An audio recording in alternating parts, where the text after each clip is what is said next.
tu mano en tu corazón y oramos juntos.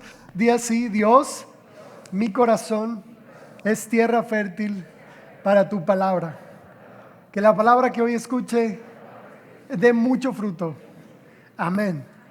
Y mira, estoy muy contento por esta sesión, porque en las 22 sesiones anteriores no he hablado de ninguna mujer de la Biblia, ¿sí? Sé que he tocado así ciertas, sí, pues por ejemplo hablé de la Tsunamita, entre otras mujeres de la Biblia.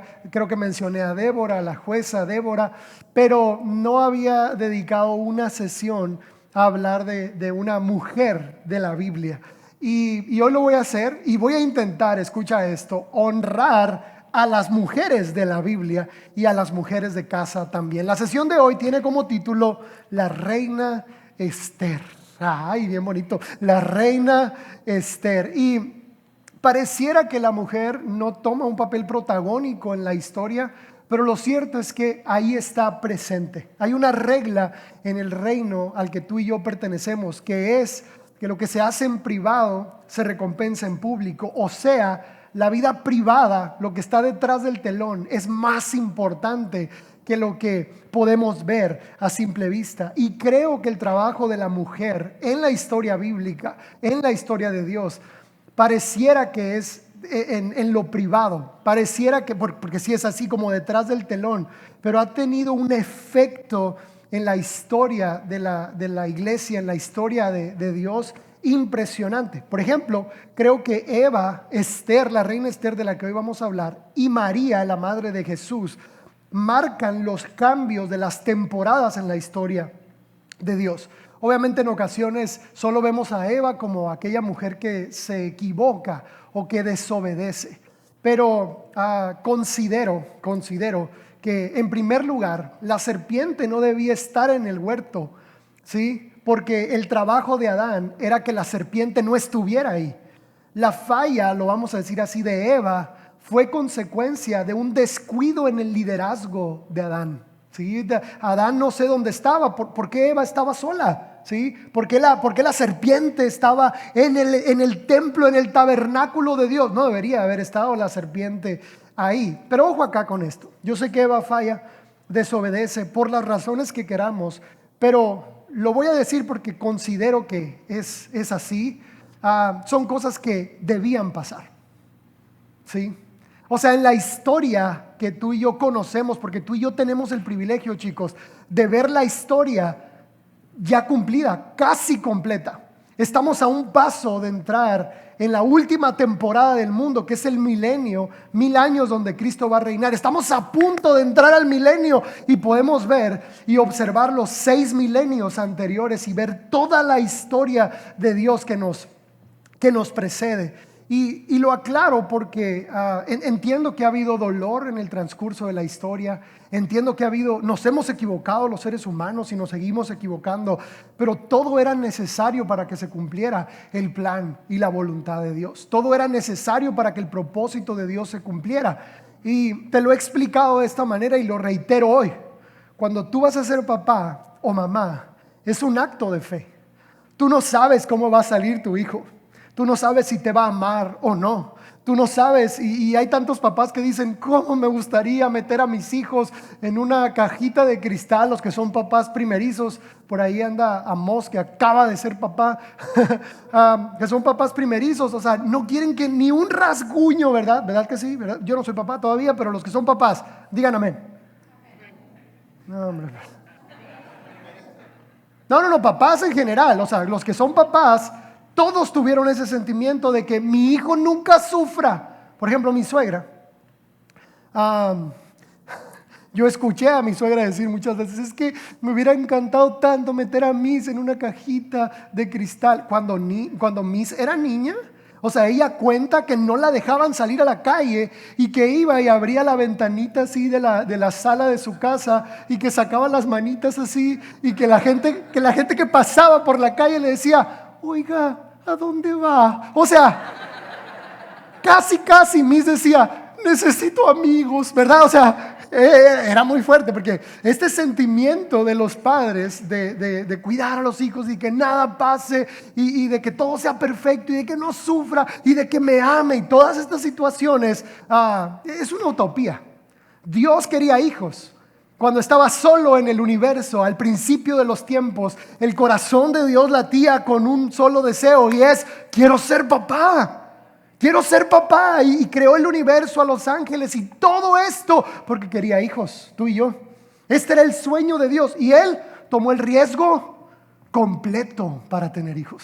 Él sabía que iba a pasar lo de Eva y aún así tomó el riesgo y aún así lo hizo y aún así dio el paso y aún así creyó en que todo iba a resultar bien, porque los planes de Dios en verdad son perfectos. Pero Eva marca el inicio de una temporada.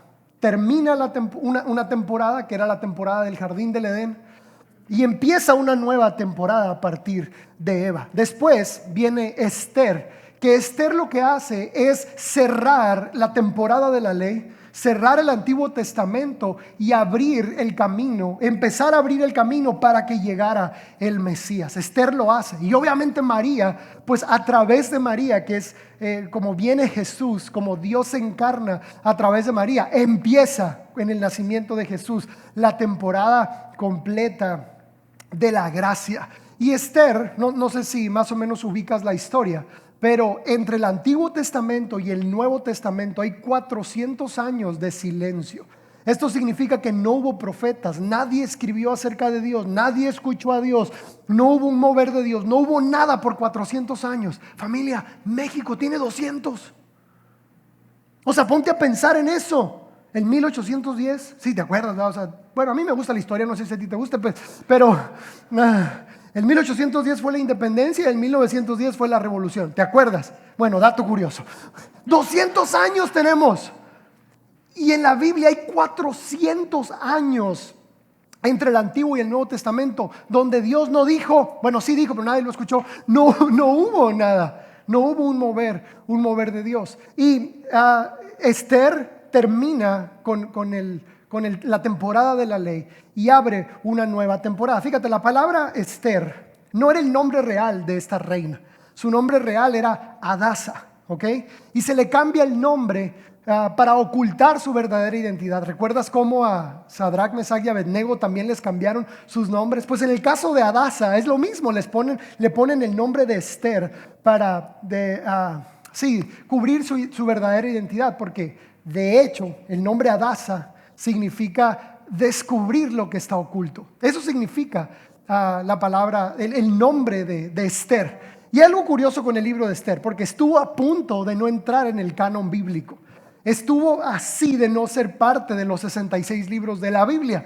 Y uno de los filtros para incluir a un libro en la Biblia era que mencionaran el nombre de Dios como Dios se reveló a Moisés. ¿Cuál es? Yo soy el que soy, ¿ok? Que eso es lo que significa Yahweh o Yahvé o Jehová como lo conocemos en la traducción. Yahvé, YH, o bueno, Yahweh, YHWH, es el verbo ser en presente, pasado y futuro, ¿ok? Y así es como se presenta Dios a Moisés. Yo soy el que era, el que es y el que siempre será. Entonces, ese es el nombre de Dios. Y los libros que se incluyen en el canon bíblico hacen referencia a Dios de esa manera. Por ejemplo, Enoc, que considero que esa escritura yo lo considero yo. Es una percepción muy personal. No es un libro para todos los cristianos. Lee los primeros capítulos y tú vas a saber si es para ti o no. Pero yo considero que esa escritura, y no está en la Biblia el libro de Enoc, porque Enoc se refiere a Dios como el Señor de los espíritus, ¿ok? No se refiere a Dios como Yahweh o el Señor o Elohim o cualquier otro nombre que se le daba, ¿no? a los dioses o a Dios. En este caso, Esther tampoco menciona el nombre de Dios. Pero hay algo curioso. Entonces, ¿por qué está en la Biblia si no menciona el nombre de Dios? Porque Dios está oculto. El libro de Esther es un código para los judíos y para nosotros también. Si nosotros conociéramos el lenguaje hebreo y cómo se escribe, pudiéramos reconocer el nombre de Dios, cómo está codificado dentro del libro de Esther. Por ejemplo, te voy a poner un ejemplo. El libro de Esther menciona 4 veces o revela 4 veces el nombre de Dios a través de algo que conocemos como un acrónimo, ¿ok? Un acrónimo no es otra cosa que siglas, ¿ok? Como LOL, ¿sabes qué es LOL? LOL. Y los chavorrucos todos, sí. YOLO, ¿sabes qué es YOLO? A la torre, me metí en problemas, ¿verdad? Bueno, olvídenlo pues, olviden ese ejemplo. Eso es un acrónimo, o sea, algo que tú lees pero que sabes que significa otra cosa, ¿ok? Que sabes que son como siglas, ¿ok? Entonces, aquí va algo importante. En el libro de Esther aparece el nombre de Dios oculto 4 veces. En diferentes frases del libro, el nombre de Dios aparece 4 veces. Y como te digo, en el español nosotros no pudiéramos entenderlo, pero en el idioma hebreo sí, porque la escritura hebrea es como un código. No es tanto como nosotros, que son consonantes y vocales y puntos, y no. Las palabras para los hebreos es como un código, y es tan profundo esto que, por ejemplo, en el Pentateuco, cada cierto número de caracteres aparece el nombre de Dios, pero es exacto. Te voy a poner un ejemplo, no recuerdo cuál es el número de caracteres, pero te voy a poner el ejemplo. Cada 50 caracteres aparece el nombre de Dios, YHWH, Yahweh, Yahvé, como lo querramos mencionar. Y luego, siguientes 50 caracteres y vuelve a aparecer el nombre de Dios. Y luego otra vez 50 caracteres y vuelve a aparecer el nombre de Dios. Así de profunda es la escritura.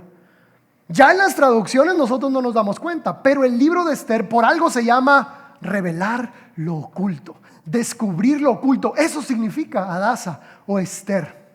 Y dentro del libro está el nombre de Dios una y otra vez. Te pongo otro ejemplo. Cuando Jesús fue crucificado, en la parte de arriba de la cruz ponen el delito, entre comillas, por el cual Jesús era crucificado. Y lo ponen en 3 idiomas, para que toda la gente que vivía en Jerusalén entendiera por qué estaban crucificando a Jesús. Lo pusieron en latín, lo pusieron en griego y lo pusieron en hebreo. Y la escritura decía: Jesús de Nazaret, rey de los judíos.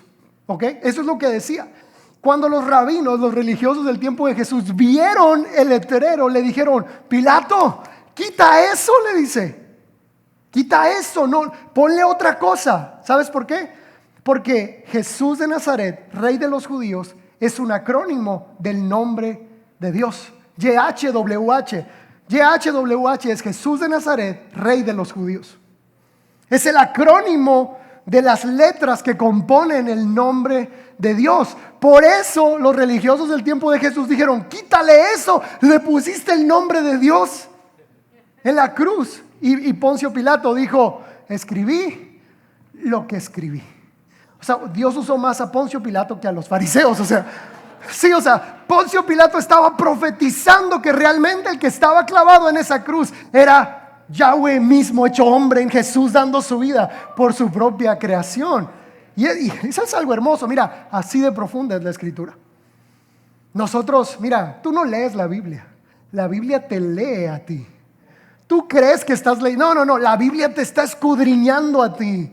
Está discerniendo los pensamientos y tus emociones. No tienes idea. La Biblia es cierto que es como un buen vaso de agua. Con permiso. Es un buen vaso de agua que quita la sed, pero al mismo tiempo es un mar tan profundo que no lo podemos comprender. No sé si sabías, pero conocemos creo que el 4% de los mares nada más. La NASA en un inicio era una empresa que estaba dedicada al estudio del mar. No sé qué encontraron en el mar que dijeron: nos vamos al espacio. No sé qué pasó ahí, pero el mar me parece a mí tan tan misterioso. O sea, hay cosas en el océano, familia, que no conocemos. No me quiero meter en mí, se pone mal con eso. Pero Dios es así de profundo. Qué hermoso cuando va a ser revelado todo lo que está oculto. Porque realmente la Biblia, principalmente el Pentateuco, es un libro en código. Es como la programación, ¿cómo se llama? Programación de computadoras, que es 001, 00001, ¿no? ¿Cómo se llama? Gracias, ese.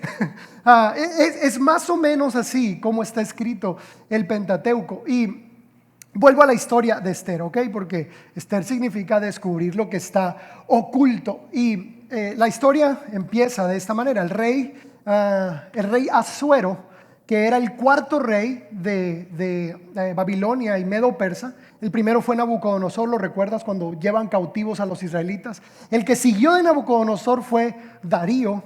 Y el que siguió fue Ciro el Grande. Y después fue Asuero, ¿ok? En el tiempo de Asuero fue contemporáneo de la reina Esther. En el idioma persa, Asuero es Jerjes. Si has visto la película de 300, ahí sale también el nombre de Jerjes, ¿verdad? Como el rey de los medopersas. Y había un banquete en el rey había dado un banquete y manda a llamar a su esposa. Su esposa se llamaba Basti, la Biblia dice que era muy hermosa, pero Basti era muy mula, ¿verdad? ¿Cuántas dicen amén? Aleluya. Di amén. Ya, acéptalo. Así naciste, o sea, ya. Se ríe porque sabe, ¿verdad? Bueno, ya esa es otra historia. Dice, la reina Basti dice, no salgo, ¿sí? O sea, poniéndole crema a los tacos. ¿Quién se cree que me está llamando, verdad? Y el rey lo único que quería hacer era presumirla, ¿sí? O sea, que Basti saliera para decir, miren qué hermosa es mi esposa. Y lo ya, ve y guárdate. O sea, ya, así de fácil. Pero aquella señora mula no quiso salir. Y el rey dijo, me voy a buscar otra esposa. ¿Sí? ¿Ah? No digas amén, varón. Tú no. El rey desecha a Basti y emite un edicto real para buscar una nueva esposa. Las vírgenes más hermosas de todo el reino empiezan a llegar al palacio para ser preparadas y presentarse delante del rey. Y cuando llega el turno de Esther, ocurre algo muy especial y te lo quiero leer. Esther 2, del 15 al 17, dice así: cuando a Esther le tocó venir al rey, ella no pidió cosa alguna, sino lo que le aconsejó Hegai, eunuco del rey, encargado de las mujeres. Esther fue llevada al rey Asuero a su palacio real el mes 10, en el año 7 de su reinado. Y el rey amó a Esther más que a todas las otras mujeres, y ella halló gracia y bondad con él, más que con todas las demás vírgenes. Así que él puso la corona real sobre su cabeza y la hizo reina en lugar de Basti. Mira, la primera lección que nos da Esther, dentro de todo lo hermoso que está en el libro, la primera lección que nos da Esther es la enseñanza de cómo es la verdadera adoración y cómo deberían de ser las relaciones de pareja, ¿sí? Porque anterior a Esther, todas las otras vírgenes que iban con el rey, todas buscaban el atuendo o el arreglo que más les favorecía a ellas, ¿ok? Tengo los ojos de este color, pues este tipo de color en el vestido, tengo determinada figura, pues este tipo de vestido me va mejor, o este perfume, o este arreglo. Y si tenía un tipo de piel, yo no sé mucho de modas, ¿verdad? La verdad no, pero imagínate toda la preparación de cada mujer, porque les decían, aquí está toda esta ropa para ustedes. Uy, qué bendición. Aquí están todos estos zapatos. Uy, doble bendición. ¿Quién está casado? Sabes de lo que estoy hablando. Y aquí está todo esto a tu disposición para que te presentes delante del rey. Y cada mujer elegía lo que bien le parecía a ella para presentarse delante del rey. Pero Esther fue más inteligente que las demás. Esther fue con el encargado de las mujeres, con Hegai, y le dice: Hegai, dime qué le gusta al rey. No me quiero vestir conforme a mi gusto o conforme a lo que yo creo que es lo mejor. Dime qué le gusta al rey, qué perfume me pongo, cómo me peino, qué vestido uso, cuál es su color favorito. Y Hegai le dice cómo vestirse, y Esther conquista el corazón de Asuero, porque no se vistió para ella, ¿sí? Porque no pensó solo en sus gustos, pensó en él. Y escucha acá, para mí esa es la base primero de la verdadera adoración. Porque la adoración, chicos, es pensar en Dios antes que en nosotros mismos. Esa es la verdadera adoración. Porque cuando tú y yo vamos a Dios a pedir solamente, a clamar o a lo que sea, y que no se trata de Él, la oración no es adoración. Lo siento, no está malo pedir, no está mal pedir, pero es una oración inmadura. Dios, rescátame, perdóname. Bien, ya. Son oraciones inmaduras. Y tú podrías decir, sí, la Biblia nos enseña a pedir. Es cierto, pero también dice que pedimos y no recibimos porque pedimos mal. ¿Pensando en qué? En mis gustos solamente, en mis necesidades personales. La verdadera adoración es cuando todas las voces se callan y solo se trata de Él. Y solo se trata de Él, porque a Dios no lo podemos hacer más grande, más poderoso, más rico, más exaltado de lo que ya está. Lo único que podemos hacer por Dios es hacerlo más feliz. Es lo único que podemos hacer por Él, es hacerlo sonreír. Es lo único, todo lo demás Dios lo tiene resuelto y no nos necesita a nosotros para nada más. Pero hay algo que podemos añadir y es felicidad, gozo, alegría. Porque yo creo que adoración no es solo cuando Dios causa un impacto en tu corazón, no. Es cuando tú causas un impacto en el corazón de Dios. Porque hay gente que dice, me alegro en la presencia de Dios. Imagínate que Dios diga, me alegro en la presencia de mi hijo. Cuando Él viene a orar, sonrío porque me alegro en la presencia de Él. Eso es lo que hizo Esther. Pensó en el rey. Ahora, en las relaciones personales es igual. ¿Quieres que una relación funcione? Debe estar basada en quiero hacerla feliz.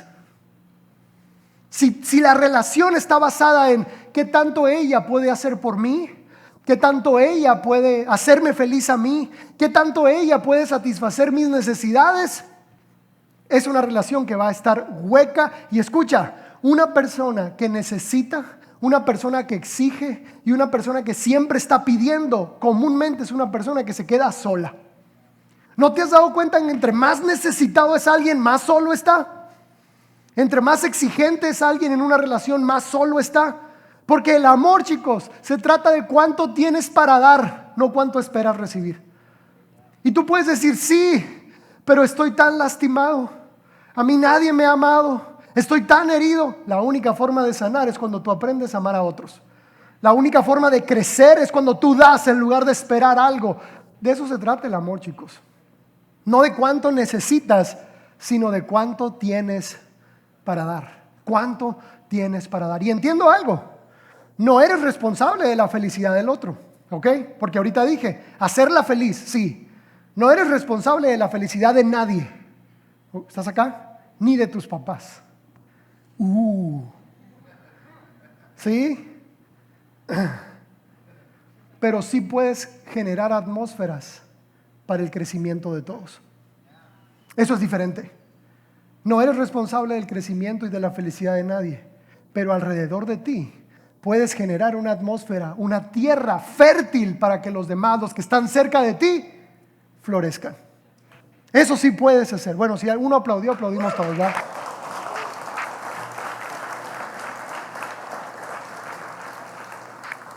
La historia sigue y dentro del palacio había un complot. Hay un enemigo aquí. Hay un personaje oscuro en la historia de Esther. Se llama Amán, ¿ok? Se llama Amán. Y Amán odiaba a los judíos. Y el odio de Amán surge porque el tío de Esther, que era su tutor, su padrastro, llamado Mardoqueo, cuando Amán era amigo del rey, Amán era consejero del rey, y se creía mucho el vato. No sé de dónde era, no quiero. En el primer servicio me metí en problemas diciendo, ¿verdad que me metí en problemas? Bueno, no. Amán, no sé qué se creía, porque no era el rey, pero cuando salía del palacio, salía de su casa, le exigía a los demás que le prestaran reverencia como si fuera el rey. Por eso te digo, no sé de dónde era, ¿verdad? Pero si ya la pastora ya me hizo unos ojones, entonces me voy a calmar. Lo curioso era que cuando Amán salía, Mardoqueo no se le inclinaba. No creo que la postura de Mardoqueo haya sido así como de arrogancia o algo así. Simplemente no lo hacía. Con toda humildad, porque humildad es reconocer tu valor y también el del otro. Pero con toda humildad no lo hacía, porque en el corazón de Mardoqueo él sabía que solo a Dios se adora así. ¿Ok?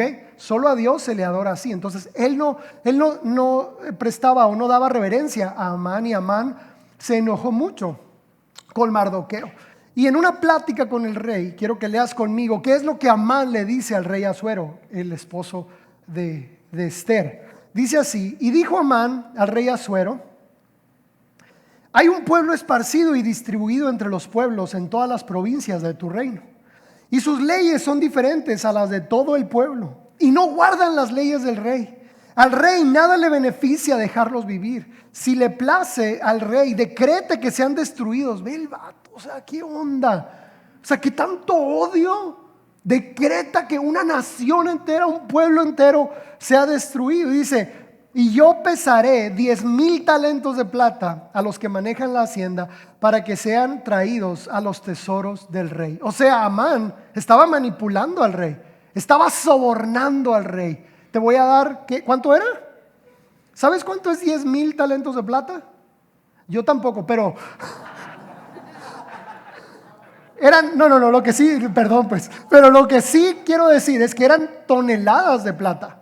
O sea, 10,000 talentos no era cualquier cosa, son toneladas de plata. Dice: entonces el rey quitó el anillo de su mano y lo dio a Amán, enemigo de los judíos, y le dijo: la plata que ofreces sea para ti y asimismo el pueblo, para que hagas de él lo que bien te pareciere. O sea, el rey le está entregando a Amán al pueblo judío, al pueblo de Israel, para que los destruyera. Y hay algo curioso en la genealogía de Amán, hay algo curioso en la historia de Amán. Y voy a retroceder unos siglos, ¿ok? Voy a retroceder unos siglos. No sé si recuerdas la prédica de Saúl, cuando hablé del rey Saúl, que el rey Saúl recibe la orden de exterminar al pueblo de Amalek, ¿ok? ¿Sí te acuerdas? Sí. Amalek, voy a retroceder otros siglos. Amalek era este pueblo que durante los 40 años que Israel estuvo en el desierto, iban detrás de Israel matando a los caídos, matando a las viudas, matando a los huérfanos, matando a los enfermos. La gente que iba quedando rezagada en el peregrinar en el desierto, Amalek los mataba. Terribles, el ejército los iba persiguiendo detrás para ir matando a sus miembros más débiles. Y entonces el juicio de Dios cae sobre Amalek y Dios dice: los voy a exterminar de la tierra, los voy a exterminar. Y a veces vemos estas escenas y decimos: qué malo Dios, ¿no? ¿Cómo un Dios bueno puede dar órdenes como exterminar a una nación completa? Pero yo creo que aún ese tipo de órdenes son actos de bondad tremendos. Porque así como un papá, si su hijo está enfermo, es capaz de una vacuna, una operación, algo que duele mucho para un hijo, sabe que es necesario para que su hijo tenga calidad de vida en el futuro. ¿Y sabes por qué te lo digo? Porque Amán es descendiente directo del rey que Saúl perdonó, y el rey que Saúl perdonó es descendiente directo de Amalek, de este pueblo que seguía a los judíos, y este pueblo Amalek son descendientes directos de Esaú, el hermano de Jacob. ¿Te acuerdas cuando en el vientre de la mamá de Esaú y Jacob había un pleito? ¿Recuerdas? Y que ella va con Dios y le dice: Dios, ¿por qué mis hijos están peleando en mi vientre si son hermanos? Y que Dios le dice: es que hay 2 naciones dentro de tu vientre y van a estar en disputa toda su vida. Esa profecía no era entre ellos solamente, era entre ellos y por todas sus generaciones. Por todas sus generaciones. Este hombre, Amán, es descendiente de Esaú, es descendiente de Amalek, es descendiente del rey que Saúl perdona, es descendiente de eso. Por eso te digo, cuando Dios da órdenes así de extremas, hay mucha bondad. Es para un bien universal, es para un bien de toda la humanidad. Y esta enemistad, chicos, aparece en la Biblia desde Eva y la serpiente. Pondré enemistad, Caín y Abel, y todavía Caín mata a su hermano Ismael e Isaac, Esaú y Jacob, Amán y Mardoqueo, ahora Jesús y Satanás en el desierto, y en este tiempo la iglesia y la bestia. La iglesia y la bestia no es otra cosa que el sistema del mundo. Existen los hijos de desobediencia. Existen aquellas personas que quieren destruir al pueblo de Dios. Sigue existiendo esta mentalidad de erradicar la fe del mundo. Sigue existiendo esta intención de acabar con el pueblo de Dios. Mira, y el siguiente dato te va a volar la cabeza. Ya te expliqué más o menos quién es Amán, ¿verdad? ¿Sabías tú que los alemanes son descendientes de Amalek y de Esaú?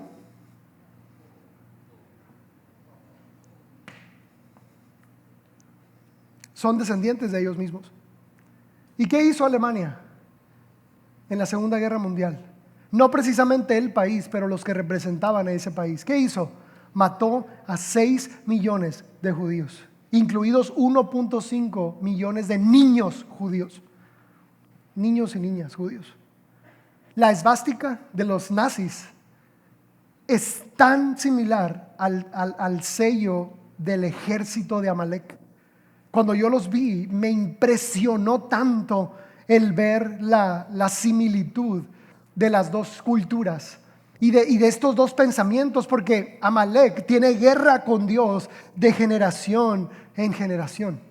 Desde siempre ha sido la intención del enemigo destruir al pueblo de Dios. En el Antiguo Testamento era para que no llegara el Mesías. En el Antiguo Testamento Satanás sabía, porque desde Eva, que Dios le dice: un descendiente de esa mujer te va a aplastar la cabeza. Esa mujer tiene en su genealogía un descendiente que te va a aplastar la cabeza. Y el enemigo sabía eso. Por eso quería erradicar al pueblo de Dios. Y vuelvo un poco al holocausto, lo que ocurrió en la Segunda Guerra Mundial con los judíos. No sé si alguna vez te has preguntado por qué, si era el pueblo de Dios, pasó eso siendo el pueblo de Dios. Hay gente que ha especulado terriblemente de que los judíos se lo merecían, por ejemplo, y que no sé, que porque habían crucificado a Jesús y que la sangre de Cristo cayó sobre ellos y que tantas cosas, y aún salió una doctrina del sustituto, o sea, de que Israel ya no es el pueblo de Dios, que ahora es la iglesia. Y yo no creo eso, Yo creo que sí, tal vez Israel fue excluido en el Evangelio, pero Israel es amado eternamente por las promesas. De Israel, del pueblo de Israel vienen las promesas, y viene el judío más hermoso que ha pisado este planeta, que es Jesús. No podemos sacar de nuestra perspectiva al pueblo de Dios, porque somos una ramificación de ese mismo pueblo, sea de manera biológica o sea de manera espiritual. Pero entonces, ¿por qué le ocurre esto a los judíos? ¿Por qué durante tantos siglos han sido masacrados, pisoteados? Porque mira, Jerusalén ha sido, te quiero leer exactamente, ha sido 12 veces destruida la ciudad de Jerusalén. 20 veces ha sido sitiada y 50 veces ha sido capturada la ciudad de Jerusalén. No es una ciudad normal la ciudad de Jerusalén. No es una ciudad que pasa desapercibida en el mundo. Jerusalén es especial en verdad para Dios. Y tú puedes decir, es un territorio más. No, realmente es un territorio que Dios eligió. Porque desde Abraham se lo dijo y le dice hasta las fronteras, de aquí hasta el mar, de aquí hasta el río, se lo voy a dar a ti y a tu descendencia para siempre. Hay algo hermoso cuando Jesús desciende del cielo, toca el monte de los olivos que está ahí. Es algo hermoso eso. Es algo hermoso. Ahora, ¿por qué los judíos han sido tan perseguidos? Y la razón es una sola: porque el favor de Dios está con ellos. La envidia es horrible. No sé si sabías, pero la mayoría de los genios de la historia son judíos. La mayoría de los inventos que han cambiado a la humanidad, la revolución industrial entre otros, han sido inventos de personas judías. En este tiempo no hay más doctorados, o bueno, no doctores, sino doctorados, que de judíos.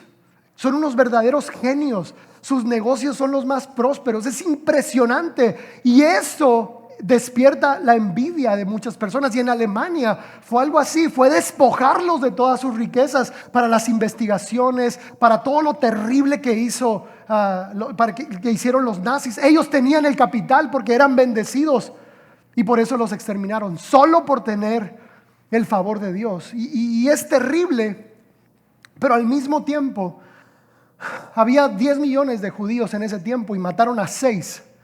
Ahorita, después de 50, 60 años, son casi 15 millones de judíos, otra vez, y están volviendo a casa y están volviendo a Israel. Pero eso no hubiera ocurrido si el holocausto no hubiera ocurrido, porque después de la Segunda Guerra Mundial es cuando a Israel le restauran el territorio. Desde el año 70 después de Cristo, hace casi 2000 años, hace demasiado tiempo, que fue destruida Jerusalén, los judíos se esparcieron por todos los confines de la tierra y no habían tenido país durante casi 2000 años, desde el año 70 hasta 1947. Imagínate eso. Es demasiado, casi 1900 años sin país, sin tierra, sin pertenecer a ningún lugar, sin casa, vagando por el mundo, haciendo comunidades en diferentes partes del mundo. Y después del holocausto la ONU dijo, debemos darle su país otra vez. Y les regresan el Estado de Israel. Después, en la guerra de los 6 días, en 1967, a través de la guerra, Israel recupera gran parte de su territorio. Todavía no ha recuperado todo su territorio, pero la gran parte de su territorio lo recuperó. Y adivina con quién fue la guerra. Con los descendientes de Esaú, de Ismael, de ellos, con los mismos descendientes que han sido los enemigos de Israel durante toda la historia. Y hay algo hermoso aquí. Mira, un año de Dios son 50 años humanos. Es un jubileo. ¿7 por 7? Jala, las matemáticas, muchachos, otra vez. Cada 7 años había un año de descanso. No sé si sabías eso. Y cada 7 años, o sea 7 de 7, cada 49 años, el año 50 era el año del jubileo, donde todo era perdonado, las cárceles eran abiertas, donde, sí, o sea, Coppel ya cero, Banamex, imagínate qué hermoso, ¿verdad? Dios, año del jubileo. Sí me explico, las cárceles abiertas, las cuentas saldadas, todo cada 50 años. Es hermoso como en 1967 Israel conquista la mitad de Jerusalén, en 1967. Y en 1917, exactamente 50 años después, se reconoce a Jerusalén como la capital de Israel una vez más. Y tú puedes decir, pastor, ¿y esto qué tiene que ver? Tiene todo que ver. Porque Ezequiel, ¿te recuerdas al profeta Ezequiel cuando ve el valle de los huesos secos? No era otra cosa que la visión del holocausto. Cuando tú ves las fotos del holocausto después de que se acabó la guerra, cuando veías los montones de huesos de los 6 millones de judíos, es la visión de Ezequiel. Y hay una pregunta que Dios le hace a Ezequiel: ¿vivirán estos huesos? Después de la persecución, después de la muerte. Y luego todavía lees a Moisés en Deuteronomio cómo describe el holocausto de una manera impresionante. Pero Ezequiel lo está viendo 500 años atrás, 2000 años atrás, lo está viendo. ¿Vivirán estos huesos? ¿Vivirá la casa de Israel? Y Ezequiel dice, solo tú sabes, Dios. Y tú sabes cómo ocurre el milagro, y cuando ya están de pie los huesos, siendo personas, les dicen, son la casa de Israel. Y después Isaías sigue en la segunda parte de la profecía y dice, los restauraré porque los haré volver a casa, dice. Los restauraré porque Jerusalén, dice, será su consolación. Hasta dice que Jerusalén los iba a amamantar.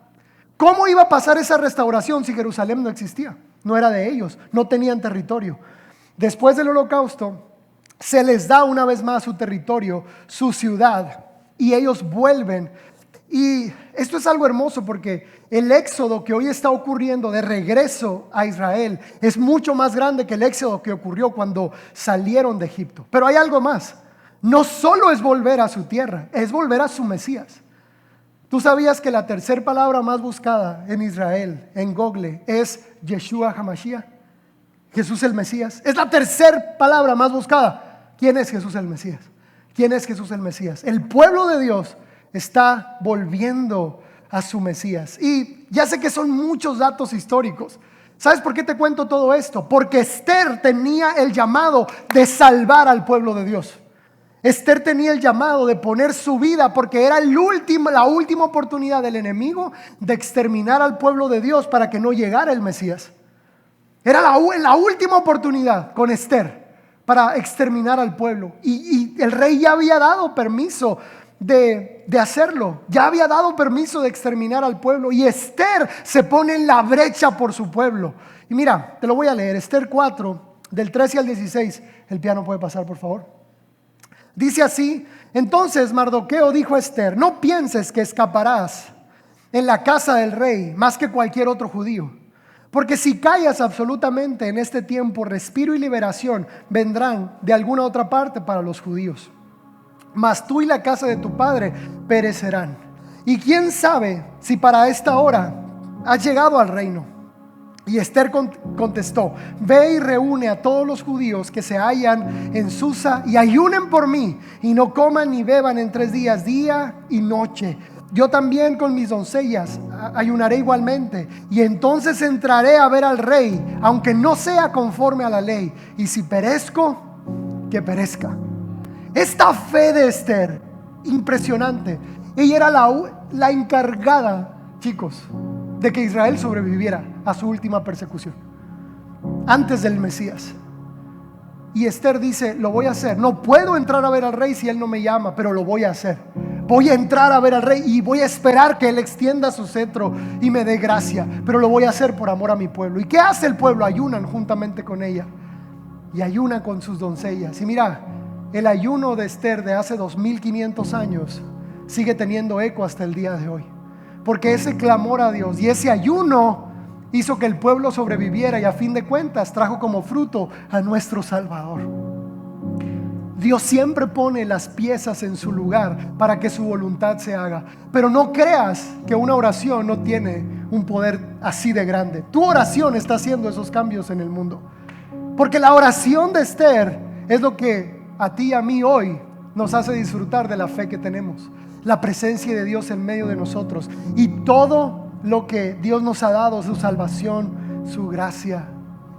Después de esto, como ves en pantalla, el rey extiende su cetro a Esther, y Esther los invita a un banquete a él y a Amán. Y el rey le insiste: ¿qué quieres, Esther? ¿Para qué me buscas? ¿Cuál es tu petición? Y hacen un segundo banquete, y Esther no quiere decirlo. Y a fin de cuentas le dice: rey, hay una persona que está amenazando mi vida y la de mi pueblo, y vengo a pedirte que nos salves. Y el rey se molesta mucho y le dice: ¿quién es ese hombre? Y Esther le dice: es Amán. Le dice: es este hombre que odia a mi pueblo y me odia a mí y nos quiere destruir. Mira, Amán había preparado una horca para Mardoqueo, una horca especial. Y adivina dónde fue colgado Amán: en la horca de Mardoqueo. Ahí fue colgado Amán. El rey Esther es usada por Dios para salvar al pueblo de Dios una vez más. Y hay algo que me gusta también de lo que hace Esther.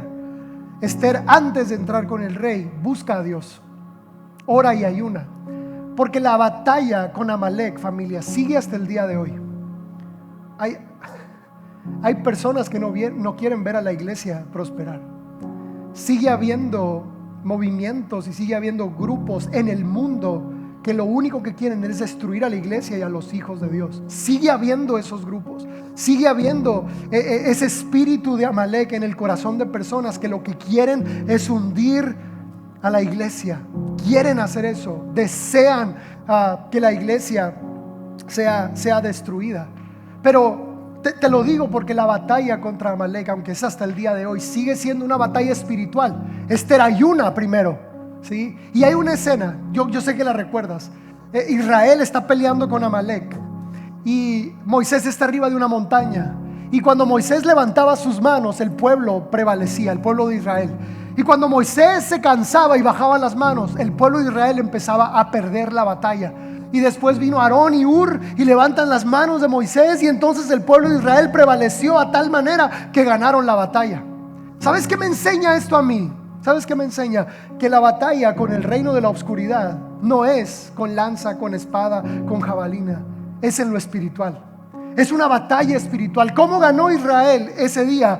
Porque Moisés estaba clamando a Dios. ¿Por qué ganó Esther la batalla y fue aceptada por el rey, y el rey la escuchó y cumplió su petición? Porque Esther buscó a Dios primero. La batalla contra el espíritu de Amalek sigue siendo una batalla en lo espiritual, sigue siendo una batalla en nuestra fe. Y el lugar donde Dios te puso es el lugar donde debías estar. La familia en la que Dios te puso es la familia donde debías estar. Necesitamos ser valientes como nunca antes, iglesia. Como nunca antes, como la reina Esther, buscando a Dios, clamando a Dios, para ver a nuestras futuras generaciones rendidos al plan de Dios. Y concluyo leyéndote la lista de algunas heroínas de la Biblia. Esto me gusta, porque Esther hizo la diferencia para que nuestro Mesías, nuestro Salvador, Cristo Jesús, viniera y la genealogía fuera cuidada. Pero te leo algunas citas acerca de estas mujeres. Dice así: la primera proclamación de fe registrada en la Biblia fue una mujer, Eva. La primera aparición de un ángel fue con una mujer, Agar. La primera danza de adoración fue una mujer, Miriam.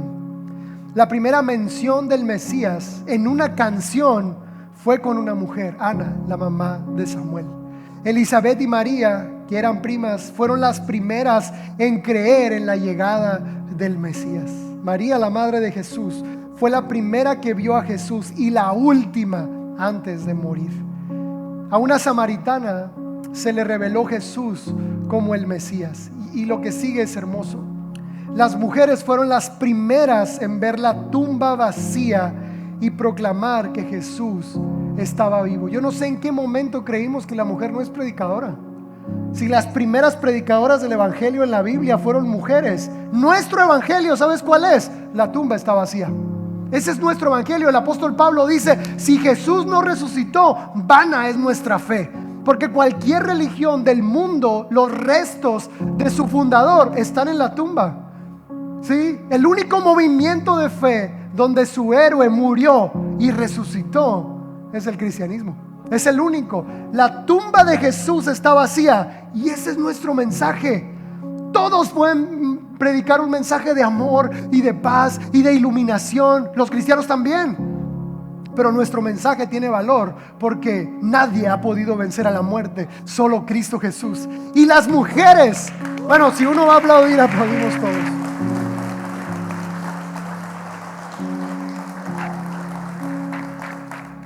Y las mujeres fueron las primeras predicadoras de la historia. No tuvieron que escribir un sermón, ni ser ungidas, ni subirse a una plataforma. Solamente tuvieron que ver la tumba vacía y a Jesús diciéndoles: ¿a quién buscas? Y luego ir y gritarlo: Jesús está vivo. Jesús, los discípulos no lo creían. Las primeras predicadoras de la historia. Y por último dice: y la voz de una mujer es la última registrada en la Biblia, la iglesia. Cuando la iglesia dice: ven, Señor Jesús. Porque aunque nos creamos muy hombres, espiritualmente somos la novia de Cristo. Aunque te creas muy hombre, espiritualmente somos la novia de Cristo. Y decimos: ven, Señor Jesús. Sí, ven, Señor Jesús. Y te recuerdo algo. Hace algunos domingos decía esta frase, pero quiero concluir con ella, y es: Dios, sea lo que sea que estés haciendo, no lo hagas sin mí. Hay algo que Mardoqueo le dice a Esther y le dice: si tú no salvas a Israel, alguien más lo va a salvar, pero sobre ti va a caer muerte y destrucción. Tu familia va a le dice así, tu casa va a desaparecer. Y Esther reacciona y le dice: no, voy a poner mi vida por mi pueblo. Y te lo digo de parte de Dios. Tú eres la respuesta de Dios para esta generación. Tú eres la respuesta de Dios a la salvación de esta generación. No es alguien más, eres tú, en tu trabajo, en tu casa, en tu oficina, en tu familia, en cada contexto. Y no necesitas ponerte a predicar como loco. ¿Sabes qué necesitas? ¿Qué hizo Esther? Buscar a Dios. Eso hizo, buscar a Dios y ser valiente, porque has llegado para esta hora, para este tiempo. Este tiempo lo eligió Dios para ti. Y qué hermoso que ahora tú y yo podemos ver la historia de adelante hacia atrás, ¿verdad? Y glorificar a Dios. Pero este es nuestro tiempo, chicos, y hay que hacerlo bien. Hay que hacerlo de la mejor manera posible. Ponte de pie conmigo.